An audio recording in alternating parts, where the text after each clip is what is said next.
Assalamualaikum warahmatullahi wabarakatuh. Perkenalkan, nama saya Robiatul Hidayah Siregar, utusan dari Kabupaten Padang Laos Utara. Pada kesempatan kali ini saya akan membuat video yang diambil dari modul pengelolaan keuangan dan perencanaan usaha sesi 2, cermat meminjam dan menabung, langkah 2 poin 1 sampai poin 3. Oke, Assalamualaikum warahmatullahi wabarakatuh. Selamat siang, Bu. Sehat? Sehat. Gimana kabarnya, Bu? Baik. Alhamdulillah. Ya, pada hari ini, Bu, seperti biasa ya, kita akan melakukan pertemuan di mana pada hari ini kita akan membahas tentang masalah ekonomi, yaitu cermat meminjam dan menabung. Cermat apa, Bu? Meminjam dan menabung. Ya, mungkin selama ini sebagai ibu rumah tangga kita sering mengalami kewalahan dalam hal ekonomi. Bisa jadi pengeluaran lebih besar daripada pendapatan, ya kan, Bu? Oh, iya. Iya, jangankan ibu-ibu kami juga sering mengalami hal yang sama, di mana pengeluaran kita jauh lebih banyak daripada apa yang kita dapatkan untuk bulan ini. Itu adalah masalah semua orang, Bu. Jangankan ibu-ibu, orang kaya juga mengalami hal yang sama. Hanya saja, Bu, bagaimana untuk mengantisipasi masalah tersebut diperlukan adanya strategi, adanya cara, yaitu harus mempunyai pengelolaan dalam hal meminjam. Jadi terkadang kita, Bu, kalau sudah mengalami hal yang seperti itu, apa solusinya? Berarti kita harus meminjam. Boleh meminjam? Boleh, tapi harus ada pertimbangannya. Ya, Bu. Iya, disilakan dibuka bukunya, Bu. Buku pintarnya. Iya, di situ. Siapa, Bu? Apanya pemerannya? Pak Ibu Lili dengan Pak Rusli. Iya, siapa, Bu, yang bisa membacakan biar kita dengar bersama-sama? Itu ceritanya. Siapa yang bisa membaca, Bu? Hah? Bahasa Indonesia lah, Bu. Gak ngerti. Bisa berdiri. Bisa, silakan. Berdiri bisa. Bisa. Iya. Bisa, Bu. Tunggu dulu. Gangguin dah. Iya. Nggak bisa ya, Bu? Iya, di sini. Bisa, Bu?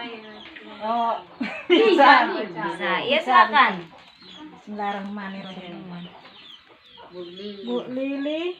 Oke, iya, Bu, saya saja ya, Bu. Oke, saya saja. Di sini pemainnya ada 2 orang. Silakan duduk, Ibu cantik. Iya kan? Iya, Ibu ini baru cantik, kalau nggak ganteng ya kan? Kalau ganteng bapak-bapak berarti. Kalau cantik ibu-ibu. Kalau urusan cantik dari mananya, kita lah yang berpikir ya. Iya, Ibu Lili dan Pak Rusli. Ibu Lili, untung saja kita punya kartu jam cash, Mas Nak. Jadi bayar rumah sakit bisa gratis. Oke, silakan dilanjutkan dibaca.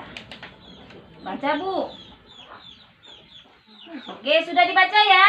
Sudah. Nah, jadi dari bacaan itu apa yang bisa Ibu pahami? Siapa yang bisa menjawab? Dari cerita ini apa yang bisa dipahami? Tadi udah dibaca kan? Tadi bersama-sama. Apa yang bisa dipahami? Ibu Lili terlilit utang. Ibu Lili terlilit utang. Iya, bisa sama Ibu Raiba dan Pak Ceti. Oke. Jadi Ibu Lili itu mengalami masalah keuangan. Ketika anaknya sakit, ternyata tabungannya tidak ada.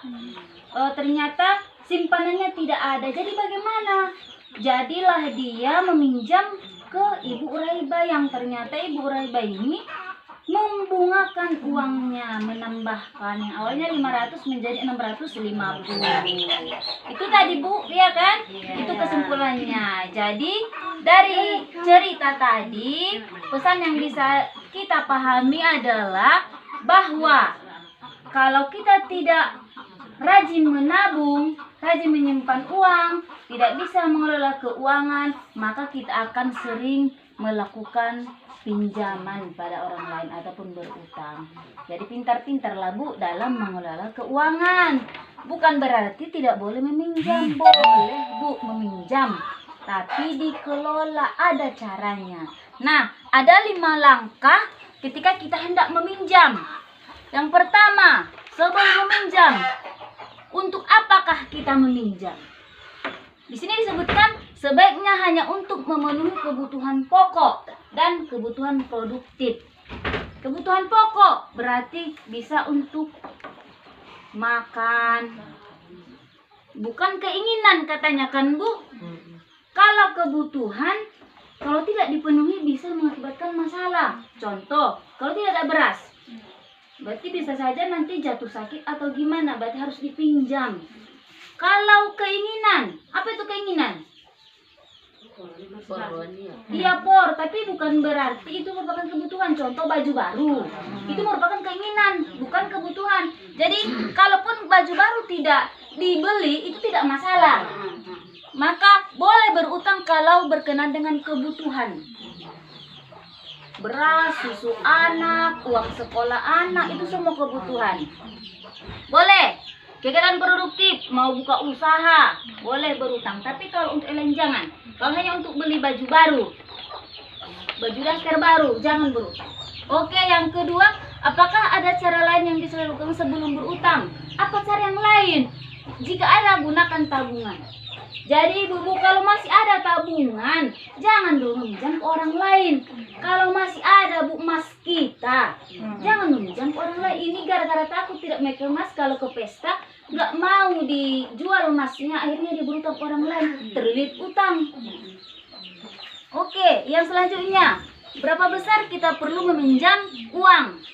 Jadi jangan karena ada rentenir ditawarkannya duit 1 juta, kita hanya butuh 300.000 karena ditawarkan itu kita tergiur. Itu tidak boleh. Berapa yang kita butuhkan itulah yang harus dipinjam. Walaupun dia udah 1 juta jalan, jangan tergiur dengan itu. Sesuai kebutuhan kita. Kalau kita butuhnya 300.000 ya dipinjam 300.000. Oke Bu. Selanjutnya, bagaimanakah kita dapat membayar kembali pinjaman? Bagaimana kita bayarnya? Sesuai dengan pola pendapatan kita. Kalau contoh, mungkin si bapak kerja setiap tanggal 5 gajian. Jadi kalau kita berutang, bilang ke yang meminjamnya, Bu, saya bayarnya nanti kalau suami saya gajian ya tanggal 5. Itu. Atau mungkin kita meminjam duit 1 juta, kita sedang bersawah. Bu, saya bayarin nanti kalau sudah panen ya Bu, 2 bulan lagi saya panen, di situ saya bayar. Jadi jelas. Jangan kita nggak pasti tanggal berapa gajian suami, udahlah Bu, saya nantilah di awal bulan. Padahal gajian suami itu nanti pertengahan bulan. Jadi kita yang kewalahan dikejar-kejar sih yang meminjamkan tadi. Oke Bu. Selanjutnya adalah kemanakah kita dapat meminjam? Jadi di sini sebutkan bandingkan tempat-tempat meminjam yang ada. Carilah meminjam yang lebih kecil pengembaliannya. Contoh di tempat si A yang jika dipinjam 500.000 maka kembaliannya adalah 550. Di tempat si B jika pinjam 500.000 kembaliannya adalah 650. Pokoknya kita bandingkan di mana kira-kira pinjaman yang paling kecil ke sana lah kita. Jangan karena lebih mudah prosedurnya, administrasi di awal kita tergiur. Ada, kalau rentenir kan seperti itu, Bu, nggak ada administrasi kan. Pokoknya dikasihnya kita duit, udahlah Bu, 2 bulan ini sama saya bayar 700.000 katanya. Berarti kita bunganya 100.000 1 bulan dikasih. Jadi jangan tergiur seperti itu, dipertimbangkan berapa cicilan yang harus kita bayar, berapa bulanannya, dan berapa pengembalian yang harus diberikan kepada tukang yang minjamkan tadi.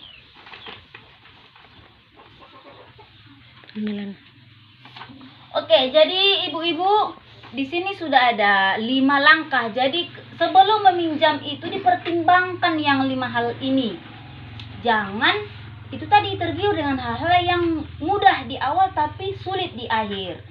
Jadi Bu, intinya boleh meminjam, tapi betul-betul dipertimbangkan, dikelola, betul-betul diperhatikan hal-hal yang ini. Jangan mau enaknya saja, akhir-akhirnya di belakang kita dikejar-kejar orang. Seperti kejadian yang banyak, dia melarikan diri, pergi ke kampung orang lain atau merantau. Itu karena takut terlilit utang. Jangan seperti itu ya Bu. Iya. Jadi kedepannya pintar-pintarlah mengelola keuangan. Kalau masih ada simpanan, jangan mau berutang. Jangan karena baju beli daster yang baru harus berutang. Tapi kalau tidak ada lagi susu anak, baru boleh berutang. Oke Bu? Uang tidak cukup? Gimana? Tidak ada cukup. Sekali lagi. Uang tidak cukup? Oke. Ibu lupa. Oke lah Bu, untuk hari ini kita tutup dengan ucapan hamdalah. Alhamdulillahirobbilalamin. Assalamualaikum warahmatullahi wabarakatuh. Waalaikumsalam warahmatullahi wabarakatuh.